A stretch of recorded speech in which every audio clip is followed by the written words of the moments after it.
New tonight, the FBI is sharing new details about a computer hack on Donald Trump's presidential campaign. Agents say Iranian hackers sent people associated with President Biden information they had stolen from the Trump camp. Joining us now with more on this hack is retired FBI Special Agent Scott Augenbaum, who worked in the agency's cyber crimes division, so this is right up his alley. Scott, why is Iran targeting a political campaign in this country, and what does this hack tell you about the security of the Trump campaign and likely the Harris campaign as well? Well, look, misinformation is the #1 tool during this election cycle for nation states like Iran, China, and Russia. Now, let's dive into this a little bit. They didn't get into his email. They got into someone in his campaign. And I'm going to take the myth out of this a little bit. I think they got access to the email because they weren't using two-factor authentication. Now, the FBI called this a hack and leak spear phishing effort, so this obviously, means they got in through the email. What does this tell us? And would this two-factor authentication, which a lot of businesses, including mine, are using now, would that have helped maybe prevent this attack? I think so, because spear phishing is targeted emails. So the Iranian government knew who to get access to in the campaign.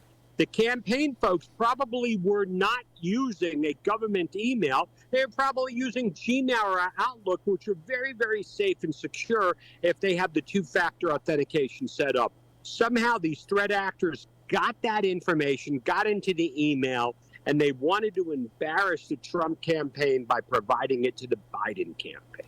For the record, Iran says we didn't do this, but we saw this same kind of interference from Russia in recent elections, not only once, but, two different cycles. Did that open the door for what's happening now?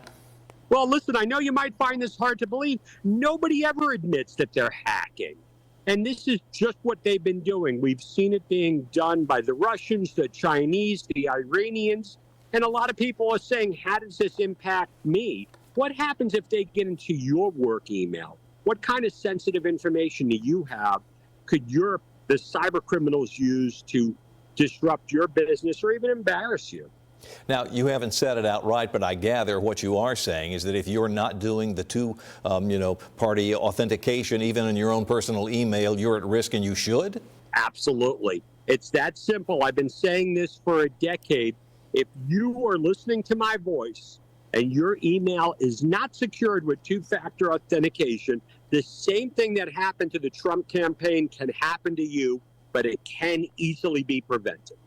Retired FBI cybersecurity expert Scott Augenbaum, thank you so much for taking the time. Thank you.